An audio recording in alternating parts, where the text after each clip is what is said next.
मेरी बहन विधवा हुई तो मैं उसे अपने घर ले आई। मेरे ससुर जी का रवैया तो उसके साथ बहुत अच्छा था, लेकिन सास हर वक्त ताने देती रहती। एक दिन सास गुस्से में आकर मुझे बहन के कमरे में ले गई। वहाँ मैंने जो देखा मेरे होश उड़ गए, क्योंकि वहाँ तो ससुर जी मेरी विधवा बहन के साथ। मेरा नाम निशा है।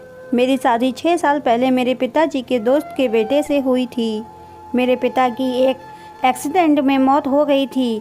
हम 2 बहनें हैं। मैं अपने माँ बाप की बड़ी बेटी थी।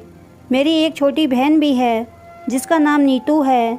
जब मैं 12 साल की थी तभी मेरे पिता की एक कार एक्सीडेंट में मौत हो गई थी। हमारे घर पर मेरे चाचा ने कब्जा कर लिया था। मेरी माँ बहुत बुज़दिल थी, जो अपने हक के लिए आवाज़ नहीं उठा सकती थी। वो हमें लेकर नानी के घर चली गई। जब तक नाना नानी जिंदा थे तब तक हमें वहाँ पे बहुत इज्जत मिली। उन्होंने हमें कभी किसी चीज़ की कोई कमी महसूस होने ना दी, और ना ही कभी हमें किसी बात पर डांटा, और ना ही कभी हम पर हाथ उठाया। उन्होंने हमारी माँ की दूसरी शादी करवाने की भी बहुत कोशिश की, मगर माँ शादी नहीं करना चाहती थी। कुछ समय बाद मेरे नाना नानी भी इस दुनिया को छोड़कर चले गए, और अब घर की सारी जिम्मेदारियाँ मेरे मामा जी पर आ गई थीं। मामा मेरी माँ से बड़े थे। मामा की शादी नाना नानी के जीते जी हो गई थी। नाना नानी के सामने तो हमारी मामी बहुत अच्छी थी और हमारा बहुत ख्याल भी रखती थी, मगर नाना नानी की मौत के बाद मामी ने भी हमसे अपनी आंखें मोड़ ली थी, और उनके घर में हम तीनों माँ बेटियों के साथ नौकरानियों जैसा सलूक होने लगा। मामा ने हम दोनों बहनों को एक सरकारी स्कूल में पढ़ाया था। मामी को हमेशा हमारी पढ़ाई के खर्चे से दिक्कत होती थी। वह हमेशा महंगाई की ही बातें करती रहती थी। ना जाने ये मामी की बातों का असर था या फिर मेरी माँ अपनी ज़िंदगी ही इतने लिखवा कर आई थी। उन्होंने अपने दिल का रोग लगा लिया, और ये रोग फिर हार्ट अटैक का रूप बनकर उनकी मौत बन गया। और अब इस दुख भरी दुनिया में हम दोनों बहनें अकेले हो गए थे। कहने को तो हमारे काफ़ी रिश्तेदार थे, और दुनिया वालों को दिखाने के लिए हमारा ख्याल भी रखा करते थे, हमारे हालचाल भी पूछा करते थे, मगर हकीकत तो ये थी कि किसी को भी हमसे हमदर्दी नहीं थी। कोई भी हमारी जिम्मेदारी उठाने को तैयार नहीं था। बस सब हमारे साथ हमदर्दी का दिखावा किया करते थे, जो सब लोग जताते थे। मामी तो सबके हाथ सामने बहुत अच्छी बनती थी, मगर अकेले में व्यवहार हमारे साथ बहुत ही बुरा होता था। फिर जब मेरी उम्र 22 साल की हुई तो मेरे मामा ने मेरे पिताजी के दोस्त के बेटे के साथ मेरी शादी कर दी। मेरे पति बहुत अच्छे थे और मेरा बहुत ख्याल भी रखते थे, मगर वह कानों के बहुत कच्चे थे। जो अपनी माँ के कानों से सुनते थे उसी की जुबानी बोलते थे। अपनी माँ का कहना मानना बहुत अच्छी आदत है, लेकिन बिना सुने और बिना समझे उनकी माँ जो भी बात उनसे कहती थी वह अपनी माँ की बात पर यकीन कर लिया करते थे, और फिर मुझसे लड़ाई झगड़ा शुरू कर दिया करते थे। देखते ही देखते मुझे अपने ससुराल में 8 साल गुजर गए और मैं 2 बेटियों की माँ बन गई। इससे पहले तो मुझे दहेज न लाने के ताने मिला करते थे, और उसके बाद एक नया ताना यह मिला कि मैं सिर्फ बेटियां ही पैदा करती हूँ और इन लोगों को कभी बेटे की खुशी नहीं दे सकती। मैंने अपनी सास और अपने पति को बहुत समझाने की कोशिश की कि बेटा पैदा करना मेरे हाथ में नहीं है, ये तो ईश्वर की मर्जी है।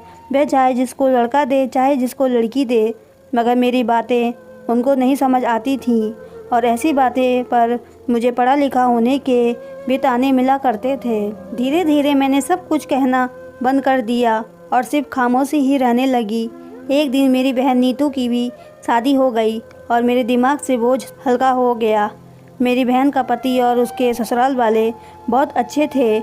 मैं भी सुकून की सांस भरती थी कि आखिर मेरी बहन की आजमाइश भी अब ख़त्म हो गई। नीतू की शादी को अभी 10 महीने ही गुजरे थे कि मेरी बहन विधवा हो गई और उसके ससुराल वालों ने उसे मनहूस कहकर घर से निकाल दिया। मामी नीतू को घर पर रखने के लिए तैयार नहीं थी, और मामा तो मामी की बात मानने पर मजबूर हो गए थे। मामा भी मेरे ससुर की तरह मामी से बहुत दबते थे। एक दिन जब मैं मामी के घर में गई तो मामी नीतू को बहुत बुरी तरह से मार रही थी। मैंने उसे बहुत मुश्किल से छुड़वाया और फिर गुस्से में उसके थोड़े से कपड़े लेकर उसे लेकर अपने साथ अपने घर ले आई, मगर यहाँ पर तो हंगामा खड़ा हो गया जब मेरी सास को पता चला कि वह यहाँ पर ही रहेगी, और वह हाथ धोकर मेरे पीछे पड़ गई थी।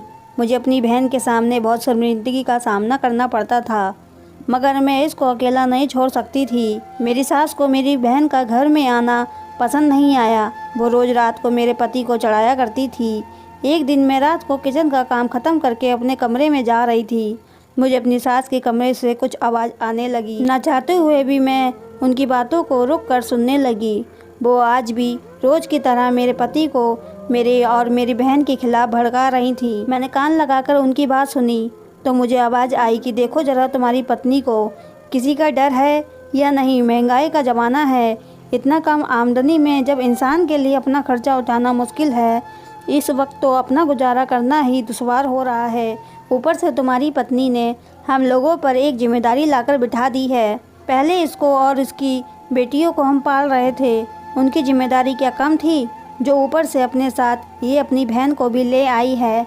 कल को ये अपने बाकी मैके वाले को भी ले आएगी, फिर एक दिन अपना पूरा खानदान यहीं पर इकट्ठा कर लेगी और तुम बस गूंगे की तरह इसको देखते रहना। इसको किसी बात के लिए मना मत करना, इसे कुछ मत कहना। मेरे पति खामोशी से उनकी सारी बातें सुन रहे थे।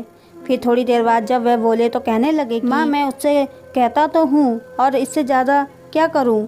मेरी सास को बस हर बात में अपनी ही चलाने की आदत थी। वह जब अपने कहने पर आती थी तो वह और किसी की कोई बात नहीं सुनती थी, तब चाहे सामने उनका बेटा हो ही क्यों ना हो। फिर उनका पति सब ही उनसे डरते थे और उनसे दबे बैठे थे। बेटे की तो मुझे समझ आती थी, क्योंकि वह अपनी माँ का कहा नहीं टाल सकते थे।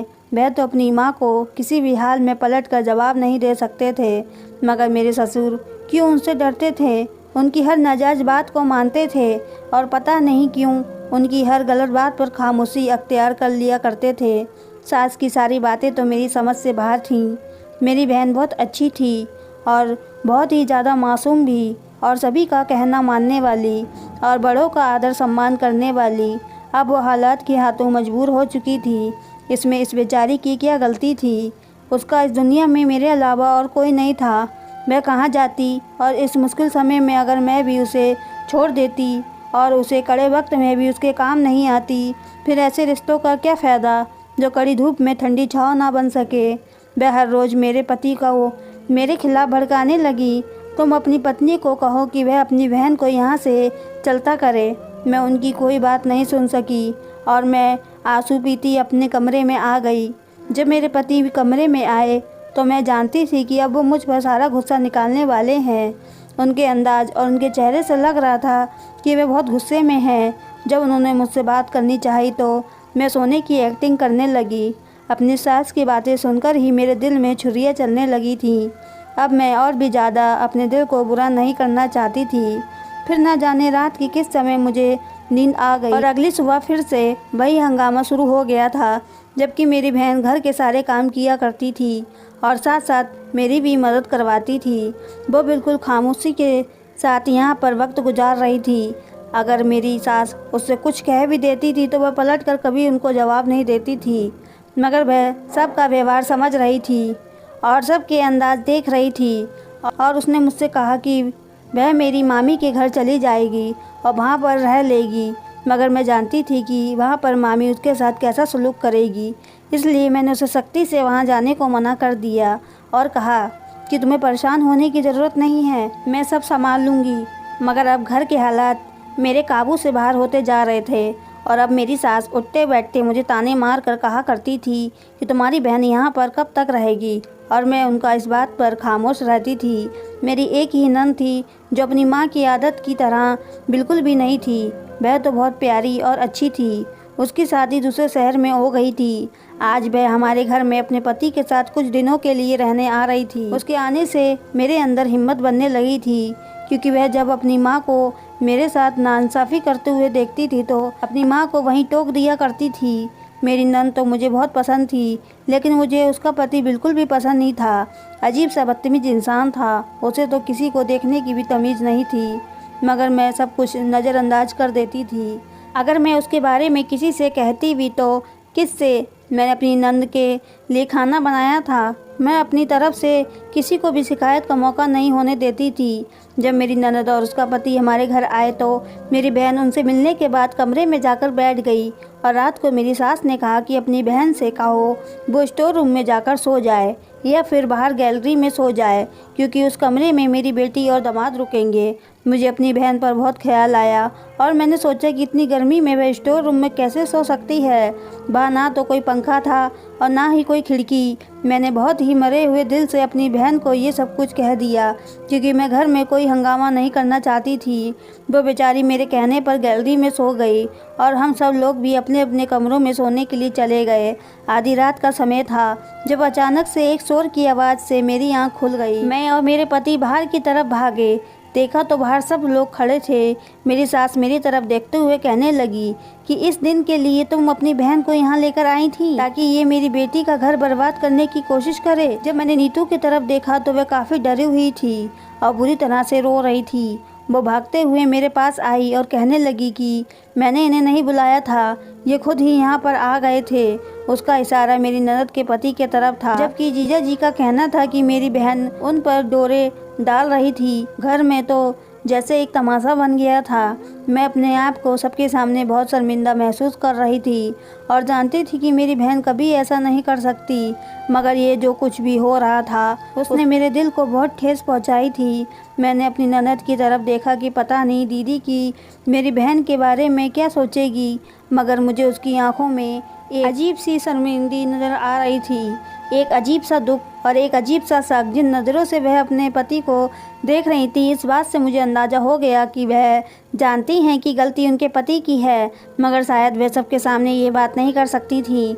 मेरी सास किसी भी हाल में इस बात को मानने के लिए तैयार नहीं थी और मेरी ननद ने जैसे तैसे इस मामले को रफा दफा किया और सब लोग वापस सोने के लिए चले गए। अपने कमरे में आने के बाद ही मेरे पति ने मुझे बहुत सी बातें सुनाई और कहा कि तुम्हारी बहन के लंचन ठीक नहीं है।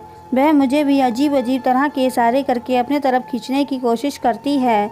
अपनी बहन के लिए इस इल्ज़ाम को सुनकर मुझे बहुत बुरा लगा था, क्योंकि मैं अपनी बहन को अच्छी तरह जानती थी कि मेरी बहन कैसी है और मैं ये भी जानती थी कि मेरे पति मेरे बहन पर बहुत बड़ा इल्ज़ाम लगा रहे हैं।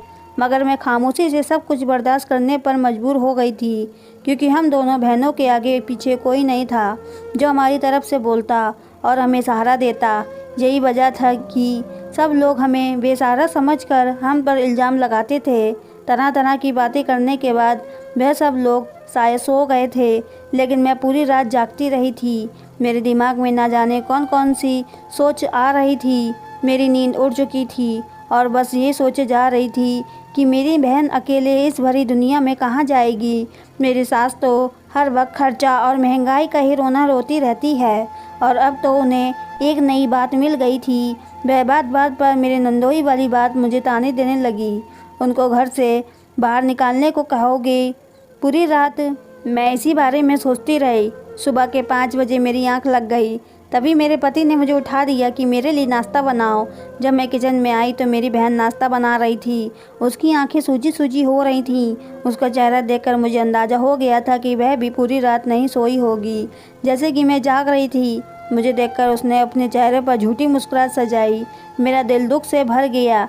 मैं उसे बेचारी के लिए कुछ नहीं कर सकती थी। जब मेरी ननद सोकर उठी तो उसने बिल्कुल नॉर्मल तरीके से हम लोगों से बात की, जैसे कि कुछ हुआ ही ना हो, और नाश्ता करने के बाद उसने अपने घर जाने की तैयारी शुरू कर दी। उसे इतनी जल्दी वापस जाता देखकर मेरी सास को बहुत गुस्सा आया और उन्होंने हम दोनों बहनों को अच्छी खासी क्लास ले ली कि वह तुम्हारी बहन की वजह से इतनी जल्दी वापस जा रही है, वरना यह अपने घर से यहाँ कुछ दिन रुकने का प्लान बनाकर आई थी। यह अंदाज़ा तो मुझे भी था कि वह यहाँ पर कुछ दिन रुकने के लिए आई थी, मगर यह भी सच था कि वह यहाँ से जल्दी मेरी बहन की वजह से नहीं बल्कि अपने पति की वजह से गई थी, क्योंकि वह अपने पति की हरकतों से अच्छी तरह से वाकिफ़ थी। जाते जाते उसने मुझसे माफ़ी भी मांगी थी, मगर ये बात मैं घर में किसी को नहीं बता सकती थी। अगर ये बात मैं घर में करती तो एक नया हंगामा शुरू हो जाता। दिमागी तौर पर मैं बहुत थक चुकी थी मुझे सुकून की ज़रूरत थी, मुझे खामोशी की ज़रूरत थी, मुझे जज्बाती सहारे की ज़रूरत थी। मेरा दिल करता था कि मैं यहाँ से बहुत दूर चली जाऊँ, जहाँ मुझे कोई ना जानता हो, जहाँ मुझे कोई परेशान ना करे और मैं वहाँ बहुत सारे पल गुजार लूँ। आज मैं अपने सारे दुख दर्द बहा दूँ और यहाँ तो मुझे रोने के लिए भी किसी बहाने की ज़रूरत थी, क्योंकि मेरी सास को मेरा और मेरी बेटियों का रोना अच्छा नहीं लगता था। अगर वह मुझे रोते हुए देख भी लिया करती थी तो वह मुझे बहुत बातें सुनाया करती थी। तुमने हमारे घर में मनुष्यत फैलाई हुई है, तुम चाहती ही यही हो कि इस घर में कभी खुशियाँ वापस ना आए, इसलिए हमेशा मनुष्यत फैलाई रहती हो। मैं तो बड़ी दिक्कत से अपने आंसुओं को साफ करती थी। दिन ऐसे ही धीरे धीरे दुखों से गुजरते चले गए। एक अजीब तरह की उदासी थी जिसने मेरे पूरे वजूद को बर्बाद कर दिया था। वह दिन भी और दिनों की तरह था। जब मेरी बहन मेरे पास आई, ऐसा लग रहा था जैसे वह मुझसे कुछ कहना चाह रही हो मगर कह नहीं पा रही हो। मैं समझ गई थी कि वह ज़रूर यहाँ से जाने की बात करेगी, लेकिन यह भी जानती थी कि कुछ वक्त लगेगा और फिर मैं इसके लिए सही रिश्ता देखकर इसकी शादी करवा दूँगी। मगर मैं किसी हाल में भी उसको मामा के घर नहीं भेज सकती थी, क्योंकि मैं मामी के उसके साथ किए अत्याचार को देख चुकी थी। जब मैंने नीतू से पूछा कि क्या बात है, क्या कहना चाहती हो, जब मैंने उसकी आंखों के बहते हुए आंसू देखे, मेरा दिल बहुत ही दुखा। मैं उसके आंसू साफ करने लगी और उसको खामोश करवाने की कोशिश करने लगी, क्योंकि मैं चाहती थी कि वह अपना सारा दुख इन आंसुओं के सहारे बहा दे। काफ़ी देर बाद वह संभली तो मुझसे कहने लगी कि आपके ससुर, अभी उसकी बात पूरी नहीं हुई थी कि ऊपर से मेरी सास की आवाज़ आ गई। उन्होंने मुझसे कहा कि जल्दी से खाना तैयार कर लो, घर में कुछ मेहमान आ रहे हैं। उसके बाद मैं कमरे से बाहर आ गई। न जाने उन्होंने मेरी बहन से क्या कहा था, क्योंकि मुझे उनकी बातें करने की आवाज़ तो आ रही थी, मगर वह क्या बातें कर रही हैं समझ नहीं आ रहा था। और जब मैंने दोबारा अपनी बहन से पूछा तो उसने कुछ नहीं कहकर टाल दिया, मगर उसकी बात पर मैं हैरान रह गई। वह मुझसे कुछ कहना चाह रही थी और मुझे बता भी रही थी। मैं अपने काम में बिजी हो गई थी, इसलिए मैंने उस पर ज़्यादा ध्यान नहीं दिया। मैंने ऐसा महसूस किया कि वह बहुत परेशान रहने लगी थी और हमेशा डरी सहमी सी रहने लगी थी। मैंने उससे बहुत बार पूछा कि तुम क्यों इतना परेशान हो, जो बात है मुझे बता दो, मगर मुझे ऐसा लगता था जैसे वह मुझसे कुछ कहना चाह रही हो मगर कह ना पा रही हो। जब भी मैं अपनी बहन के साथ अकेले बैठती मेरी सास अचानक ही आ जाती। मुझे उनका व्यवहार बहुत चौंकाने वाला लगा था। मुझे लगने लगा था कि वह चाहती थी मैं अपनी बहन के साथ अकेले समय गुजारूं, उसके साथ बात करूं, मगर वह ऐसा क्यों कर रही थी। ये मैंने सोचा कि उसके दिमाग में ये वहम हो कि हम दोनों बहनें उनकी बुराइयां करते हों। इस वजह से वह ना चाहती हूँ कि हम दोनों बहनें अकेले में बैठकर बातें करें। फिलहाल जो भी था, मैं अपनी बहन की वजह से बहुत परेशान थी, इसलिए मैंने आस पड़ोस की औरतों से उसके रिश्ते के लिए कह रखा था वो कोई ऐसा रिश्ता बताएं जो सादगी से शादी करके मेरी बहन को ब्याह कर ले जाए और जिन लोगों को दहेज का लालच ना हो। पड़ोस की रहने वाली एक आंटी तो बहुत ही अच्छी थी। वह बिल्कुल मुझे अपनी बेटियों की तरह प्यार करती थी। उन्होंने मुझसे कहा था कि वे ज़रूर मेरी बहन के लिए कोई रिश्ता देखेंगी। उनसे बात करके मुझे तसल्ली हो गई थी। उस दिन मैं रोज़ की तरह जब सुबह को उठी तो बाहर से अजीब तरह की शोर की आवाज़ सुनाई दी थी। जब मैं कमरे से बाहर आई तो यह भी मंजर मुझे देखने को मिला। मेरी सास ने मेरी बहन का बाजू पकड़ा हुआ था और बुरी तरह से उस पर चिल्ला रही थी और दूसरी तरफ मेरे ससुर खड़े थे। मैं जल्दी से उसके पास गई और उसके हाथ से अपनी बहन का बाजू छुड़ाया और उनसे कहने लगी कि माँ जी, क्या हुआ है, आपने क्यों सुबह सुबह हंगामा किया हुआ है, हर रोज़ उसको घरे में लाकर खड़ा कर देती हो। मैं नहीं जानती थी कि अचानक गुस्से में मेरी आवाज़ कैसे बुलंद हो गई, वरना मैं हमेशा अपनी सास से धीमी आवाज़ में ही बात किया करती थी, चाहे वह मुझे कुछ भी कहती, चाहे वह मुझ पर कितना ही गुस्सा क्यों ना दिखाती थी। मैं उन्हें पलट कर कभी जवाब नहीं देती थी, मगर आज मेरी बर्दाश्त जवाब दे गई थी। उन्होंने मुझसे कहा कि आज मैं तुम्हें तुम्हारी बहन की करतूत दिखाती हूँ। वह मुझे पकड़कर अपने पति के बिस्तर पर ले गई और जब उन्होंने तकिया हटाया तो उसके नीचे मेरी बहन की चूड़ियाँ और उसके इस्तेमाल की कुछ चीज़ें पड़ी हुई थी। ये सब देखकर तो मैं हैरान रह गई थी और उनसे पूछने लगी कि ये सब क्या है। और यह यहाँ पर कैसे आया। मेरी सास कहने लगी कि यही बात तुम अपनी बहन से पूछो, इससे पहले तो वह मेरे दामाद को ले जाने की कोशिश कर रही थी और जब उसमें नाकाम हो गई तो मेरे पति पर डोरे डालने लगी। ऐसी घटिया लड़की को मैं एक पल भी अपने घर में नहीं रुकने दे सकती। हमने तो इस लड़की की मदद की, अनाथ समझकर इसको अपने घर में सहारा दिया, लेकिन यह लड़की तो हमारे ही घर के मर्दों पर डोरे डाल रही है। अपनी बहन को निकालो यहाँ से, वरना तुम्हें भी इसके साथ धक्का देकर निकाल दूंगी। यहाँ से निकलो, जहाँ मर्जी वहाँ जाओ, यहाँ से निकलकर, और जाते जाते अपनी बेटियों को भी साथ लेकर जाना। इतना सब कुछ हो रहा था, लेकिन मेरे पति और ससुर खामोश ही खड़े हुए थे, सारा तमाशा देख रहे थे। मैं अपने ससुर के पास गई और उनसे कहा कि आप मुझे बताइए क्या हुआ है, मगर वह मुझसे नज़र चुराने लगे और घर से बाहर चले गए। मगर मेरी सास ने तो बहुत ही हंगामा खड़ा कर दिया था। आस पड़ोस के सभी लोग घर में आकर उनका ड्रामा देख रहे थे। वहाँ पर मौजूद सभी लोग हम दोनों बहनों को अच्छी तरह से जानते थे और मेरी सास को भी अब मेरे पास कोई चारा नहीं था सिवाय इसके कि मैं अपनी बहन को इस घर से भेज दूँ। लेकिन मैं सोच में पड़ गई थी कि मैं इसको कहाँ भेजूँ। हमारा तो कोई अपना नहीं था, कोई भी ऐसा नहीं था जो उसको सहारा दे सकता था। तभी पड़ोस की वही आंटी जिनसे मैंने रिश्ते के लिए कहा था, मेरी मदद करने के लिए आगे आई। उन्होंने मुझसे कहा कि इतनी बेइज्जती होने के बाद भी इस घर में तुम अपनी बहन को रखना चाहोगी। उनकी बात सुनकर मेरी आंखों में आंसू आ गए। मैंने उनसे कहा कि मुझे समझ नहीं आ रहा मैं क्या करूं, आप ही मुझे बताइए, मुझे तो कोई रास्ता नज़र नहीं आ रहा है, आखिर अपनी बहन को कहाँ भेजूं। मैं कहने लगी कि तुम फिक्र मत करो, इसे मेरे साथ भेज दो, मैं इसके रहने का बंदोबस्त कर देती हूँ और तुम्हें फ़िक्र करने की भी ज़रूरत नहीं है, मैं इसका बहुत ख्याल रखूँगी। मैंने उन पर यकीन करके अपनी बहन को उनके साथ जाने दिया। ऐसा नहीं था कि मुझे आंटी पर भरोसा नहीं था, लेकिन ऐसा भी नहीं था कि मैंने अपनी सास पर यकीन कर लिया था। ये देखकर मैं भी हैरान थी कि उनका सामान बाहर रखी चारपाई पर कैसे पहुंच गया। और मेरे ससुर ने तो ये कहा था कि मेरी बहन उनके पास आई थी और उन्होंने इसे वापस भिजवा दिया, ये कहकर कि वह उनकी बेटी जैसी है। अपने ससुर की बात सुनकर मैं हैरान रह गई थी। मुझे उनसे ऐसी किसी भी बात की उम्मीद नहीं थी, क्योंकि वह किसी के मामले में नहीं बोलते थे। वो अपने काम से काम रखते थे और बहुत ही शरीफ इंसान थे। मगर अब वह ये सब क्यों कर रहे थे, मैं ये सब सोच सोच कर उलझी जा रही थी। कुछ दिनों बाद ही मैंने ये बात नोटिस की कि मेरी बहन जिस दिन से यहाँ से गई थी, मेरी सास तभी से बहुत खुश नज़र आ रही थी।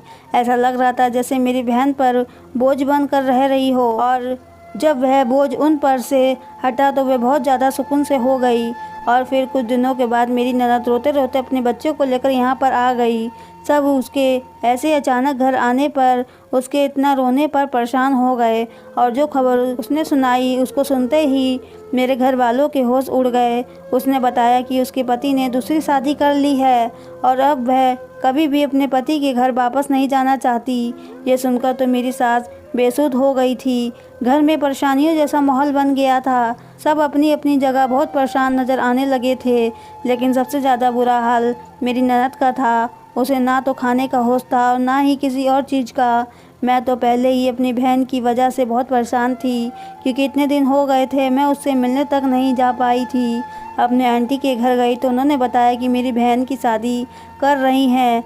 लड़का उनका भांजा है जिसकी पहली पत्नी मर चुकी है।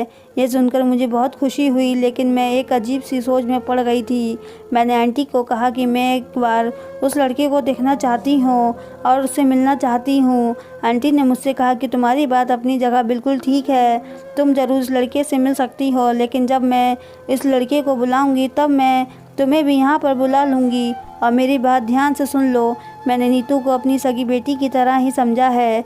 जैसे मैं अपनी बेटियों को समझती हूँ वैसे ही तुम दोनों बहनों को भी समझती हूँ। आंटी की बातों पर मेरी आंखों में आंसू आ गए थे।